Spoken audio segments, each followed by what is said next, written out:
Era uma noite fria de inverno, daquelas em que o vento uivava como um lobo faminto lá fora, chicoteando os galhos secos das árvores contra minha janela. Eu devia ter uns 17 anos, e a vida naqueles tempos resume-se a tarefas escolares, jogos de videogame e o ocasional flerte desajeitado com alguma colega. Nada de extraordinário, nada que pudesse sequer sugerir o abismo que estava prestes a se abrir sob meus pés, e engolir a normalidade de tudo o que eu conhecia. Minha casa, um casarão antigo e isolado na beira de uma densa floresta na região rural de Araraquara, sempre foi um refúgio para mim, um lugar de paz e segurança. Eu adorava a tranquilidade, o cheiro de terra molhada vindo da mata, o canto dos grilos nas noites de verão. Mas aquela noite de inverno de 2017 viria para mudar tudo, para corroer a segurança e infestar meus pensamentos com uma sombra que nunca mais me abandonaria. Naquela noite em particular, eu estava imerso em um livro de terror. Um desses que prometiam calafrios e pesadelos, mas que na realidade nunca entregavam a dose de pavor que eu buscava. A luz do meu abajur era o único ponto de calor e clareza no quarto. O resto mergulhado em sombras dançantes, criadas pela oscilação da chama da lareira na sala, cujo calor eu podia sentir através da porta entreaberta do meu quarto. Meus pais já estavam dormindo, e o silêncio da casa era quase palpável, quebrado apenas pelo crepitar suave da madeira queimando e o choro distante e melancólico do vento, que parecia sussurrar segredos ancestrais contra as paredes de madeira. A atmosfera era perfeita para uma boa leitura, ou assim eu pensava. De repente, um som. Não era o vento nem o rangido normal da casa antiga que eu já conhecia de cor. Era algo que parecia vir de fora, da densa floresta que margeava os fundos da nossa propriedade. Um tipo de estalo, como galhos secos se partindo sob um peso considerável. Eu pausei a leitura, a pele arrepiada, e tentei identificar a origem, forçando meus ouvidos contra o silêncio. Nada. Apenas o vento. Deve ser um animal grande, talvez um javali ou uma capivara, pensei, tentando me acalmar e racionalizar.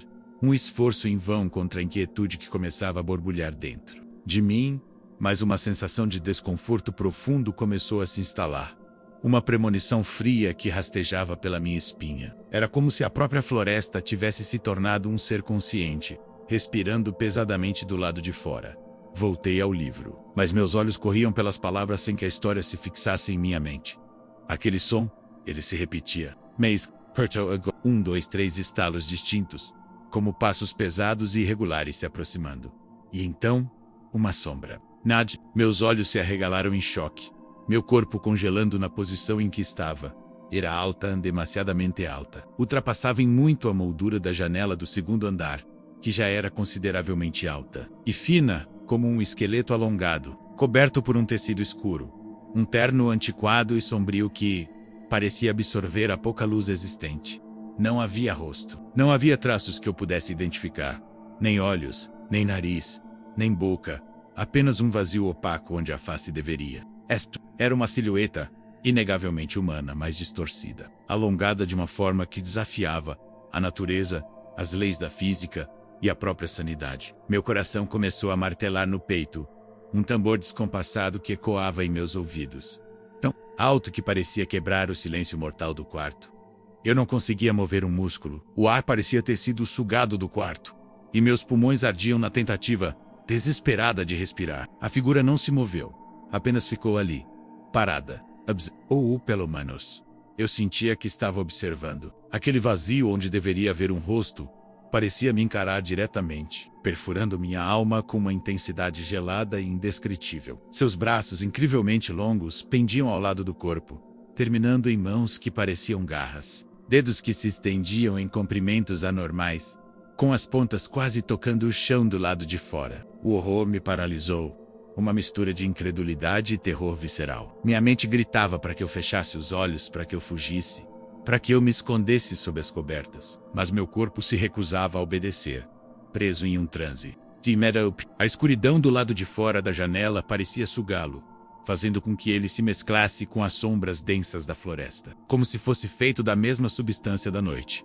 Mas eu sabia que ele estava ali, aquele vazio, onde deveria haver um rosto parecia me encarar diretamente, perfurando minha alma. Um calafrio gelado percorreu minha espinha, mais intenso que o frio do inverno, mais cortante que a brisa gelada. Aquilo não era um animal, Não era uma ilusão de ótica, aquilo era algo antinatural, algo que desafiava a própria realidade. Os segundos se estenderam em uma eternidade torturante. Meus olhos ardiam, mas eu não conseguia desvalá-los daquela forma espectral. A única coisa que eu conseguia pensar era: o que é aquilo? O que ele quer de mim? Não havia resposta, apenas o silêncio opressor da criatura. Um silêncio que gritava mais alto do que qualquer som. E então ele se moveu, lento, demasiadamente lento, como se cada movimento fosse uma declaração, uma tortura deliberada, um passo para trás, mesclando-se ainda mais com a escuridão. E então, outro. E outro. Ele não virou as costas.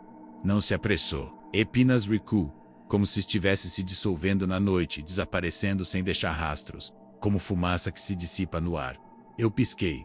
1, 2, 3 vezes. Ele havia sumido. A janela agora refletia apenas o meu rosto pálido e a escuridão vazia do lado de fora. O alívio me atingiu como uma onda, uma lufada de ar fresco depois de um mergulho profundo, mas foi rapidamente substituído por um medo ainda maior. Não havia explicação para o que eu tinha visto. Meu corpo tremia incontrolavelmente e eu me encolhi na cama, puxando o cobertor até o queixo, como uma criança assustada, mas com um terror que nenhuma criança deveria sentir. As lágrimas começaram a rolar pelo meu rosto, quentes contra a pele fria, mas eu não conseguia soluçar, com medo de que qualquer som me fizesse alvo novamente.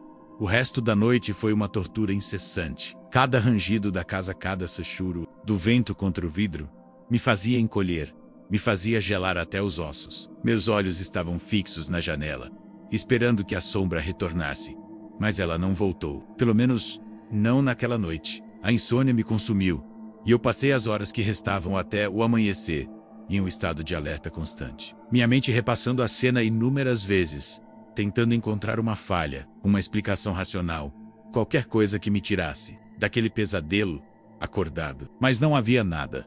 Nos dias que se seguiram, tentei desesperadamente racionalizar o que havia acontecido. Privação de sono, estresse, uma alucinação causada pela leitura de terror, uma brincadeira cruel de algum amigo, ainda que a ideia fosse absurda.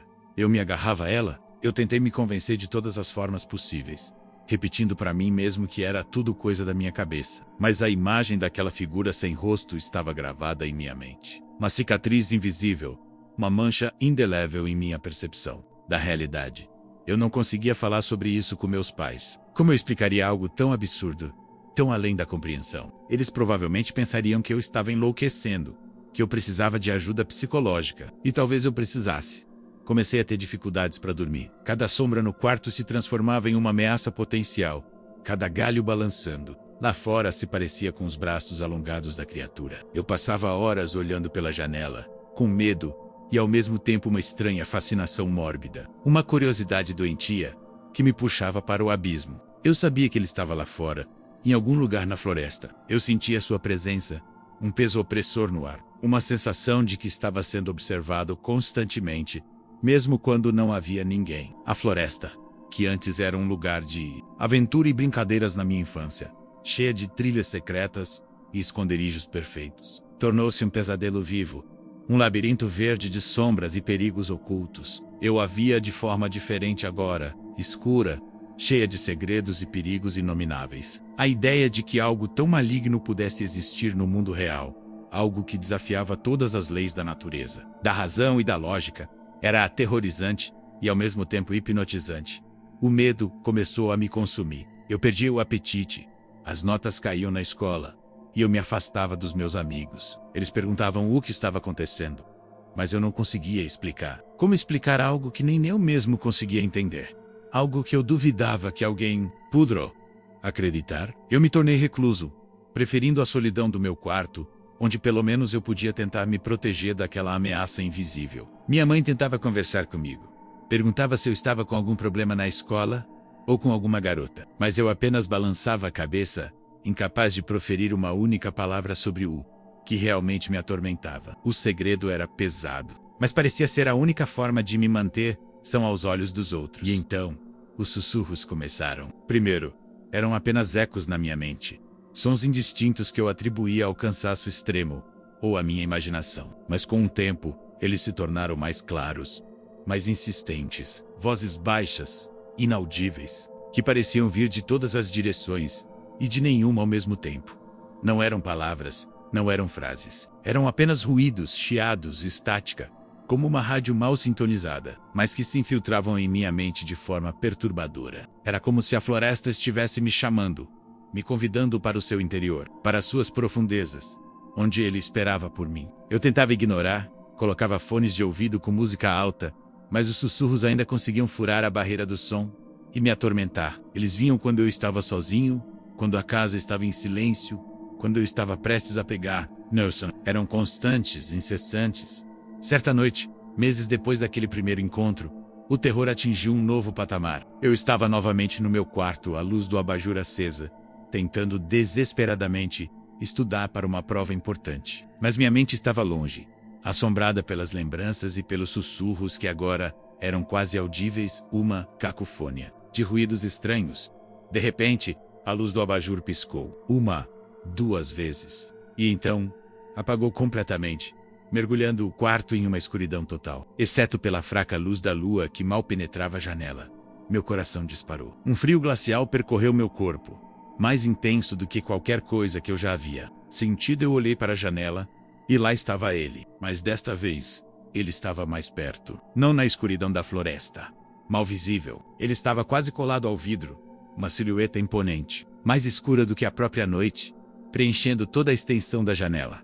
Seus braços, agora, não pendiam ao lado do corpo. Eles estavam estendidos em minha direção, como galhos retorcidos de uma árvore morta, e parecia que estavam crescendo, se alongando, as pontas dos dedos quase tocando o vidro, prestes e quebrelou e me arrastar para fora para a escuridão que o abraçava. Eu podia ver o leve contorno de seus ombros tensos, sua postura rígida, a forma como seu corpo magro parecia se esticar, como se a própria estrutura óssea estivesse se alterando. Um grito abafado escapou da minha garganta, um som fraco e rouco, cheio de puro terror. Eu me encolhi na cama, cobrindo os olhos com as mãos, implorando para que aquilo fosse um pesadelo, uma ilusão, uma loucura temporária. Mos o Cairo, um cheiro doce e pútrido, como folhas em decomposição misturadas, com algo metálico, ferro velho enferrujado e odores de carne em putrefação, invadiu o quarto, impregnando o ar e penetrando minhas narinas. Era um cheiro que me revirava o estômago, um cheiro de morte e de algo antigo, algo que não deveria existir, algo que não pertencia a este mundo. Era o cheiro dele, a respiração fétida de um ser sobrenatural. Eu não sei quanto tempo fiquei ali, encolhido, tremendo violentamente o corpo, todo convulsionando em espasmos de pânico. Pareceu uma eternidade. Os sussurros se tornaram mais altos, mais frenéticos, transformando-se em um zumbido infernal dentro da minha cabeça, como milhares de insetos gigantes presos em uma garrafa. Eu podia sentir o frio que emanava dele, mesmo com o vidro da janela entre nós. Quando finalmente tive coragem de abrir os olhos, a luz do abajur estava acesa novamente, e a janela mostrava apenas a escuridão familiar da floresta. Ele havia sumido, mas o cheiro, ele ainda pairava no ar, um lembrete vívido e nauseante da sua presença. E os sussurros, embora mais baixos, ainda ressoavam em minha mente, uma melodia macabra. Eu nunca mais fui o mesmo depois daquela noite. O medo se tornou meu companheiro constante, uma sombra que me seguia para onde quer que eu fosse, uma presença sufocante. Eu sei que ele está lá fora. Eu sinto. A floresta me chama em meus sonhos, e eu vejo flashes daquela silhueta alongada nos cantos dos meus olhos durante o dia. Minha paranoia me leva a checar todas as portas e janelas 10 vezes antes de dormir. E de vez em quando a noite é mais escura e o vento uiva mais forte, eu sinto aquele olhar na janela. O olhar do vazio. O olhar do Slenderman. E sei que um dia ele não vai apenas observar. Ele virá me buscar. Minha fuga é apenas um adiamento. Ele está esperando o momento certo. E eu estou esperando por ele, preso em um limbo de terror e resignação, sem poder contar a ninguém o que realmente vi, o que realmente estou vivendo. Ninguém acreditaria. Ninguém poderia entender o peso da sua presença invisível. O medo de ser a próxima vítima de uma criatura que habita as sombras e se alimenta do terror.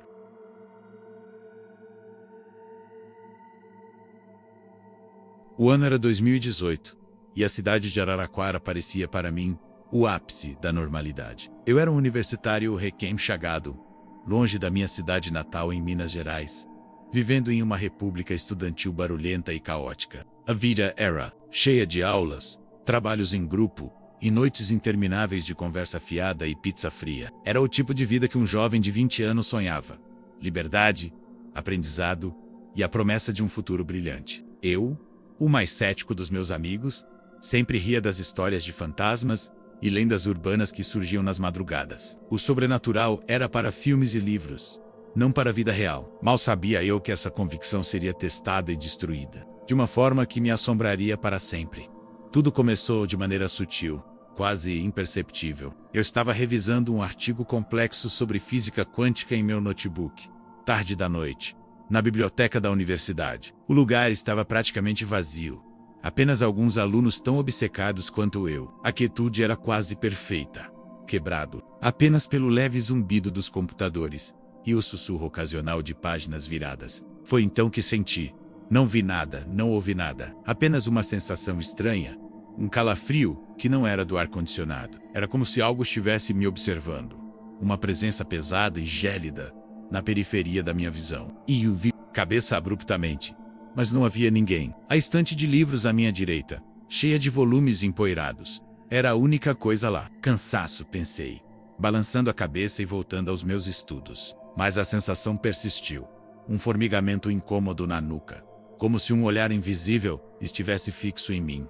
Nos dias que se seguiram, esses flashes na periferia da visão se tornaram mais frequentes. Uma sombra alta e esguia que desaparecia quando eu olhava diretamente. Um vulto escuro que se movia rapidamente entre as árvores enquanto eu caminhava pela Praça do Carmo à noite. Voltando para a República, eu sempre tentava racionalizar. É a luz, o ângulo, minha imaginação. Meus amigos brincavam que eu estava virando um junkie do cafeína e que a privação de sono estava me deixando louco. Eu ria com eles, mas por dentro, uma preocupação crescente começava a germinar. Aquele sentimento de ser observado se intensificava, me deixando constantemente em estado de alerta. Eu me sentia vulnerável, como um animal caçado. A coisa começou a piorar quando os sons começaram. No início, eram apenas chiados, estática, como interferência em um rádio antigo. Eu ouvia isso quando estava sozinho, especialmente à noite, em meu quarto, na República. Tentei mudar de rádio, testar os fones de ouvido, mas o som parecia vir de dentro da minha cabeça. Depois, vieram os sussurros. Eram baixos, ininteligíveis, mas carregados de uma estranha e perturbadora melodia. Pareciam vozes distantes, sobrepostas, falando em uma língua que eu não conseguia compreender, mas que de alguma forma eu sentia que estava sendo direcionada a mim. Eu me isolava cada vez mais. Comecei a evitar lugares onde estaria sozinho, com medo de que a estática e os sussurros se tornassem mais claros, mais reais. O ponto de virada veio uma tarde ensolarada de sábado. Eu estava ajudando um amigo a tirar algumas fotos para um trabalho de fotografia para o curso de design. Escolhemos um local no Parque do Basalto, um lugar que sempre achei bonito e tranquilo, com suas formações rochosas e trilhas densas. Enquanto meu amigo ajustava a lente, eu me afastei um pouco, admirando a vista. Foi então que o vi, não na periferia da visão, não uma sombra fugaz, ela estava lá, em plena luz do dia, em um dos pontos mais densos e sombrios da mata e cerca do centro. Metro Station, alto e incrivelmente magro, vestindo um terno escuro e sem rosto. As fotos que meu amigo tirava, os cliques da câmera, pareciam abafar o resto do mundo, deixando apenas ele e eu naquele instante congelado de terror. Meu sangue gelou. As pernas ficaram fracas e eu senti um enjoo repentino. Ele não se moveu, apenas ficou ali, parado, entre as árvores, observando-nos. Eu não podia vê-lo encarar, mas sentia seu olhar como um peso físico sobre mim, uma pressão esmagadora que me impedia de respirar. Seus braços, anormalmente longos, pareciam se fundir com os galhos retorcidos ao seu redor, criando uma silhueta ainda mais disforme. Eu congelei, incapaz de gritar, incapaz de alertar meu amigo, que continuava a tirar fotos, alheio à figura macabra. O tempo pareceu parar. As vozes, os sussurros, a estática, tudo explodiu em minha mente em um crescendo ensurdecedor. Como se ele estivesse gritando comigo em uma linguagem de puros ruídos. Eu senti a mente se rasgar, a sanidade se esvaindo. Então, ele se virou, lento, metódico. Não um giro rápido, mas um movimento deliberado. como se estivesse me dando tempo para processar o que eu via. E ele andou para dentro da mata, desaparecendo tão silenciosamente quanto havia surgido, sem mover uma única folha no chão. Quando ele sumiu, o mundo voltou. O som da câmera, o canto dos pássaros, o riso distante de uma criança. E o Tide, de joelhos, ofegante, o suor frio escorrendo pela minha testa, o coração batendo descontroladamente no peito. Meu amigo veio correndo, preocupado. O que foi? Você está pálido. Eu tentei falar, mas as palavras não saíam, presas em minha garganta pelo terror. Nos dias seguintes, a negação se tornou impossível. Eu tinha visto, com meus próprios olhos, em plena luz do dia. Não era cansaço, não era imaginação, era real Slenderman. Eu comecei a pesquisar obsessivamente, compulsivamente, a cada minuto livre. Internet, fóruns obscuros, relatos em creepypastas. Eu devorei tudo, tentando encontrar uma explicação, uma forma de combatê-lo, de entender o que era aquela criatura. Quanto mais eu pesquisava, mais a realidade se distorcia. Eu encontrava relatos semelhantes, fotos antigas com figuras fantasmagóricas no fundo, lendas urbanas que pareciam se encaixar perfeitamente no que eu vivia. A fronteira entre o que era real e o que era lenda se esgarçava a cada clique. A paranoia se instalou de vez. Eu via sua silhueta em cada árvore, em cada sombra alongada, em cada canto escuro. Eu evitava sair sozinho, mas mesmo dentro da República, me sentia vulnerável. Eu instalava câmeras de segurança baratas no meu quarto, mas elas só capturavam estática estranha e vultos disformes. Comecei a desenhar ele obsessivamente, em cadernos, em guardanapos, nas margens dos meus livros de estudo. Aquela forma sem rosto, aqueles braços longos, e me perseguem. Meus amigos notaram a mudança drástica. Eu não dormia mais. Minha aparência era de um zumbi. Eu tremia incontrolavelmente e me assustava com qualquer barulho. Meu desempenho na universidade despencou e eu corria o risco de reprovar em várias matérias. Eles tentaram me ajudar, me levaram a médicos, sugeriram terapia, mas como eu poderia explicar que estava sendo perseguido por uma criatura que não existia nos livros de psiquiatria? Eles tentavam me convencer de que era estresse, que eu estava exausto, mas eu sabia a verdade. E a verdade era muito mais aterrorizante. Os sons se tornaram incessantes, vozes indistintas chamando meu nome, distorcidas, vindas de dentro da minha cabeça. Eu ouvia passos no corredor quando sabia que ninguém estava lá. A luz piscava aleatoriamente e meus aparelhos eletrônicos falhavam sem motivo aparente. Minha sanidade estava se esfarelando. Uma noite, eu acordei com um barulho vindo do lado de fora da minha janela, que dava para um pequeno quintal cercado por muros altos. Havia uma árvore velha ali, cujos galhos retorcidos pareciam garras. E lá estava ele. Não apenas a silhueta, mas quase palpável, a pele do terno parecendo ainda mais escura, absorvendo a luz da lua. Ele estava escalando a árvore, seus braços e pernas se estendendo de forma grotesca, os dedos longos se prendendo nos sulcos da casca. Ele não me olhava. Ele escalava como se fosse um inseto gigante, sem esforço, em direção ao meu quarto. Eu me joguei contra a porta, empurrando a cômoda pesada na frente dela, trancando-a com tudo o que pude. Eu estava em pânico absoluto. O som dos seus movimentos pela árvore era suave, mas audível, um raspado metálico contra a madeira. Eu podia ouvir seus sussurros mais claros.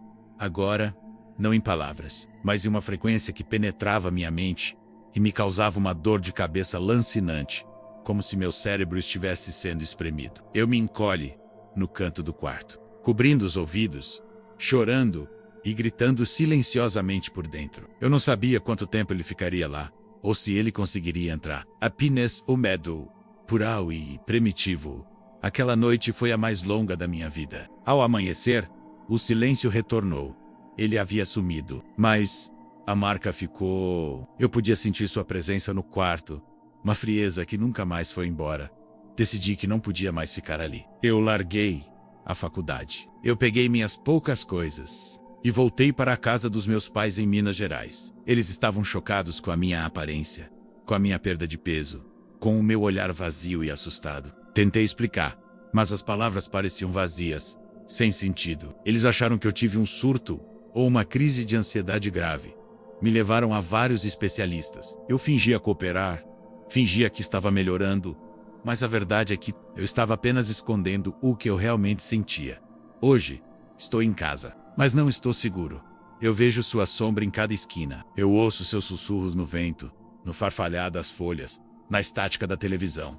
Eu sei que ele me seguiu. Ele não me deixará em paz. A cada dia, eu sinto que ele está mais perto, que a linha entre a minha mente e a realidade dele está mais tênue. Meus pais me olham com pena, com preocupação. Eles pensam que estou doente. Mas eu não estou doente. Eu fui escolhido. E a sensação de ser observado nunca me abandona. Ele está na periferia da minha visão, sempre, esperando, paciente. E eu sei que, um dia, ele virá do centro da minha visão, e não haverá mais para onde correr. Ele é a sombra que me abraça na noite, o sussurro que me atormenta e a certeza de que a escuridão, para alguns, é mais do que uma ausência de luz. É uma presença viva e faminta.